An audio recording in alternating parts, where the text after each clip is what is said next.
I'll be doggone, it's already recording. Heck, I just barely get it set up. I got the thing set up on some sort of autopilot for me these days. All right, good morning, Lorraine. No walk like that. Down. No, Lorraine, down. Good girl, good down. I haven't put a collar on her yet, so she was running around naked outside. Oh, dogs love it when they get to run freely, but she obeys so well. It's a really good dog. No, she barked a couple of times when she shouldn't have yesterday, but she was afraid, and it was noisy. It was just not a good thing. Well, what can one say? She's protective and she's watching out. I don't know how protective I am and how much I'm watching out for you. You need to understand. I'm sure you can hear it in my voice. I woke up the last couple of mornings dried out like crazy. And so, see if I can get some water in me here. That might help soften my voice some.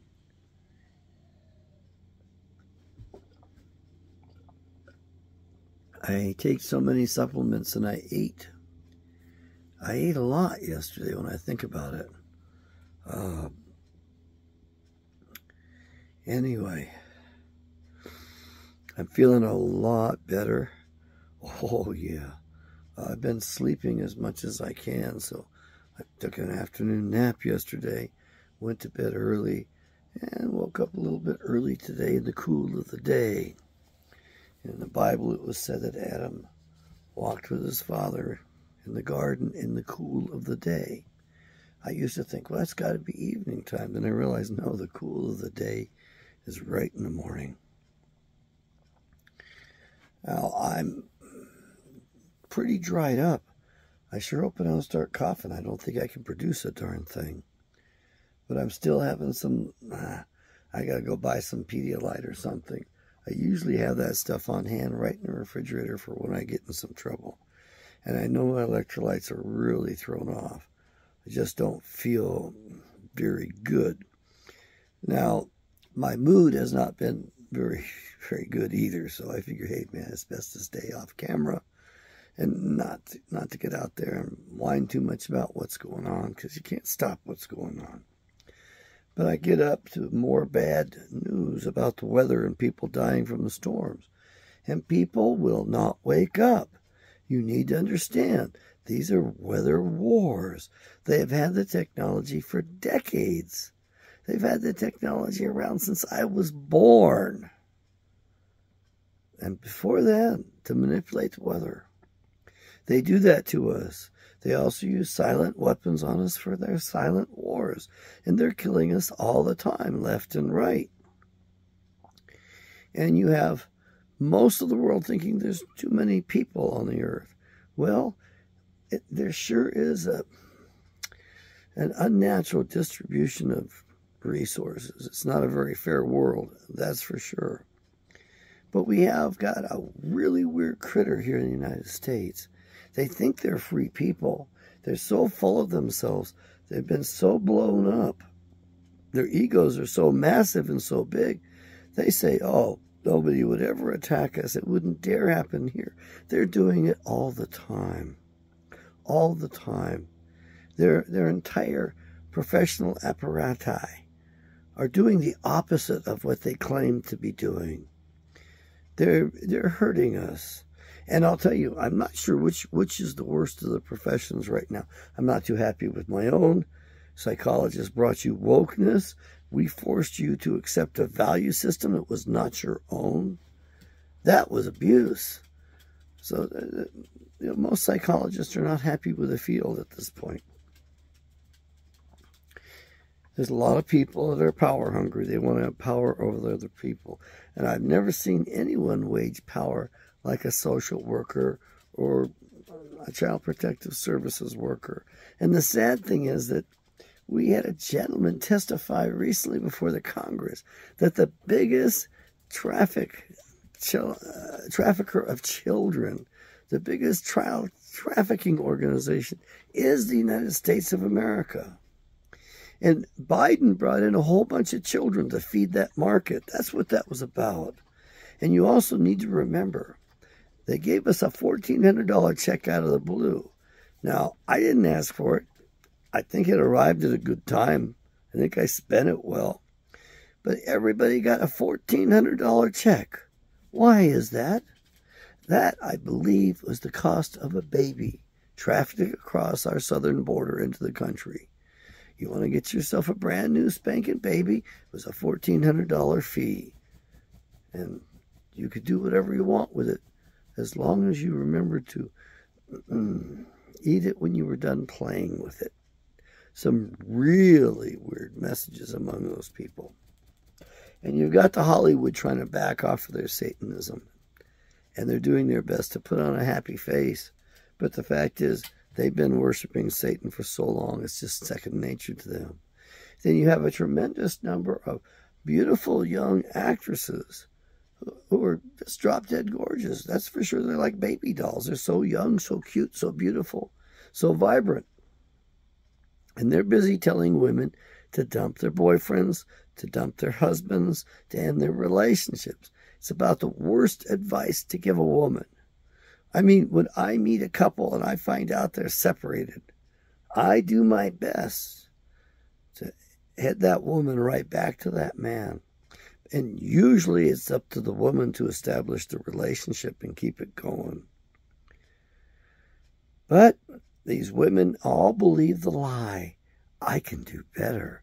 I'm going to throw this one back and see how I can do. They've all been lied to so much. Even my own mother was spewing that reckless shit out of her mouth in her 80s. I'm going to toss them back. I'm going to see if I can do better next time. You know, they've got these slogans, these advertising slogans they've brainwashed women up with. Women don't want to accept it, but they were the #1 targets of the brainwashing. Cigarettes. It wasn't proper for a proper woman to be caught in public smoking, especially not in the South. You didn't dare do it. You went on a back porch and you enjoyed your cigarette in private. You didn't dare smoke in public and embarrass your entire family. We no longer have morals. We no longer have ethics. We no longer have standards. It's whatever you can get away with and however much you can screw the other guy, which is really bad news. Because we're all connected. And I know that you'll think, well, I can get away with this. God's not going to see it. Hey, you are the most amazing recording device ever created, begotten, whatever you want to call it. You're recording it all, and you're going to give it all up. It saddens me that so many people think that they're getting away with this stuff. And yet, in the next lives, in the next levels of existence, you get to relive it all. I don't want to have to relive it all. I really would like to be spared that. But the worst part is that you get to relive it all as the victim of your own bullshit. Whatever you pulled on other people. And I still don't understand this. I don't even want to believe it because I don't really want to be going through all that stuff. I'm not too proud. And I know that there's more things that I did wrong that I'm not aware of and can't remember than what I can remember. The stuff I remember bothers me enough. Anyway, I've had a criticism about unbridled men's sexuality and how it leads to rape and all that. Look, you want to be anti-male, then go ahead and be anti-male. You want to be a sourpuss, be a sourpuss. You want to be a raving bitch, a crazy bitch, be a raving crazy bitch. It's up to you. But let's face the reality. So let's talk about what we know factually, and let's also talk about what we know that the elite will never allow us to research more. They won't allow us to publish this stuff. They won't allow us. We're not supported in real science. And so the science, according to a fellow named Unwin, which he finished it in 1932 and he published it in 1934, he came to two conclusions. He had studied all of known cultures and civilizations, and what he discovered was that whenever female sexuality became unbridled, first thing is, you couldn't put that cork back in the bottle. You couldn't put that genie back in the bottle. It was out of the bag, and the cat wasn't going back in the bag. That's the first conclusion he came to. The second conclusion was that shortly thereafter, that civilization, that culture, disappeared from the face of the earth. So we're talking about an observation. We're talking about an observed fact. Whether you like it or not, baby, that's the way it is. And I know I try to assuage you and I try to explain things to you as best I can, but you don't want to be explained to. You don't want to understand. You just want to bitch, piss, moan, and shit and complain about it all. Look, women were given extra capacities for specific tasks and purposes that they were designed for, and men are not designed for. And that is, they're given extra capacities for the purposes of childbearing and motherhood. That's right. Pretty important jobs. And their body chemistry is completely different. And not only that, their electromagnetic fingerprint, if you will, their souls are different as well. I know you want to be the same. Well, suck it up and live with it, baby, because you're never going to be the same, and you can't be the same. As one woman said, she felt it was a privilege to be a woman. She felt it was a great responsibility, and it was a privilege to be a woman. Now, our culture was far more intact back when I was born. There were shameful things, shameful incidences. Today, there is no shame. If you read the Bible carefully, you'll see that about shameless faces and people that have no shame, and their foreheads like flint, you know, and their something about a bronze sky, a hard, harsh sky. Look, you need to understand there's a lot to be learned from the Bible, but it's up to you to do the digging. It's up to you to do the mining of those nuggets of truth. But let's talk about Unwin a little bit more. So Unwin warns us that when female sexuality becomes unbridled, and in other words, a society becomes opulent enough that they can afford to tolerate and let these women run wild, you have trouble. And Yahweh hates above all the worship of the Queen of Heaven. And why is that? It's because the nature of the women, the nature of the queens, the nature of the females, they are far more vicious than men are. They also have a different kind of nerve strength. They're stronger. They can tolerate sickness much better than men can. Men can't hardly stomach that stuff. That's what my grandmother's observations were. Men didn't have much of a stomach for sickness. So it was other women waiting on other women and other men taking care of people. It's a tough job. But the fact is this. A woman can control part of her electromagnetic field, of her brain waves during meditation that men cannot control. Men lack the ability to control. Now, don't take me at my word on this at all, because I can only do so much research, and I'm pulling from lessons in the past quite a bit. So please do check out what I'm telling you and reporting to you as fact, because I could be wrong. But as far as I can tell, a woman in meditation controls all of her brain waves, including gamma. All of her brain waves are under her control when she meditates. A man cannot control gamma. He can control all the other ones in meditation, but he lacks the capacity, the part of his soul, his electromagnetic being, which continues on afterwards. And here's a sad truth for you ladies. You wear the imprint of every sex partner you have, not just into your future, but into the next life. You have that burden you're going to be carrying, and you can't wash it off. You can't get rid of it, not yourself, Can Yahweh get rid of it? I don't know.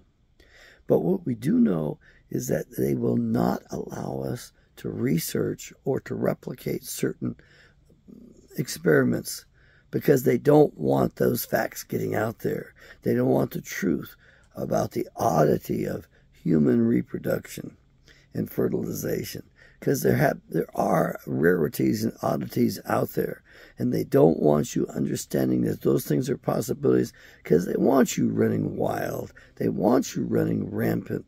They want you sinning against your very nature. Now, women's chemistry is completely different. Now, don't get me wrong. It can be overrun. It can be oppressed down to the point where she loses her natural chemistry. And that's exactly what happens when you have unbridled sexuality. A woman's bonding paths appear to be chemical. It's chemical based. And it's a balancing act for her to maintain that balance of chemistry that she has, because it's a more delicate balance than what a man has. So it does require shelter and protection. It does require some of that. It requires some husbandry for sure. It requires the help of a husband.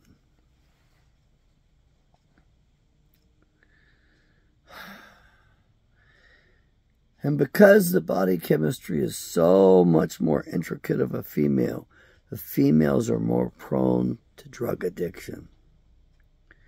And when I was a budding psychologist, at least trying to be one, hoping to be one, preparing to be one, I had a mentor, and he was older than I.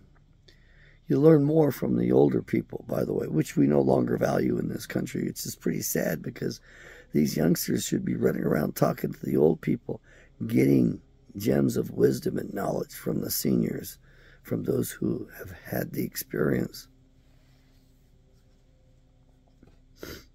So women are more prone to being addicted. And the thing that he observed back then was that these young women were having sex under the influence of cocaine, and they were going wild, don't know how else to say it, to the point where they were breaking their pelvis bones. We're talking about 19, 21-year-old children, basically, youngsters that have got all of their health, their vitality, and they're engaging in sex under the influence of cocaine in particular, that was resulting in them breaking their own bones, their own pelvis. Wow. He was observing that. Now, such observations, we don't share those all that frequently. We share with those with people in the profession. But there's another thing that came about, and there's a fellow, and I know he goes by the name Joker, Better Bachelor, and I watch him occasionally. Sometimes his content is quite good. And Joker's got a sense of humor, and he's also got a sense of intrigue. So he reads up on the studies, and he comes up on some studies which we can't get real good access to. They do not want this stuff published. They don't want it out there. Anything that goes against their agenda, they don't want out there. So they're busy telling the women, you can have it all, you can do whatever you want. He has to love you the way you are. But the problem is that what we've discovered is that a woman can only pair bond with so many men before she burns out the chemical pathways, and her natural bonding ability is gone. It's shot. And we've had some interesting theories based upon the observations in these experiments. I wish I could cite the experiment to you, but Joker would know it. And as far as my knowledge of James Unwin in Sex and Culture, published in 1934, that came from the fellow on Black Pigeon Speaks, Nebi Hato. He produces some pretty sharp stuff. I don't agree with a lot of it. I don't like his merchandise very much. It's not my style. And he does a little too much in the way of commercials on there for me, so it sort of puts me off.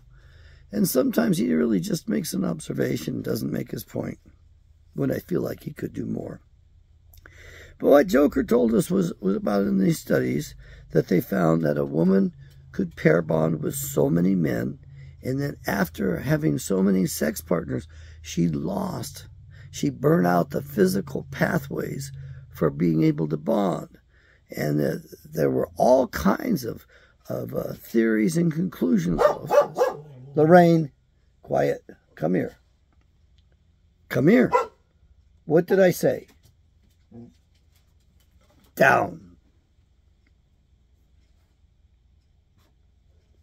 Hey, Kennel.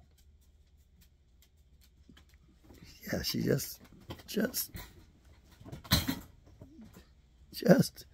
upset me too much. That little exhale and defiance. You stay in the kennel.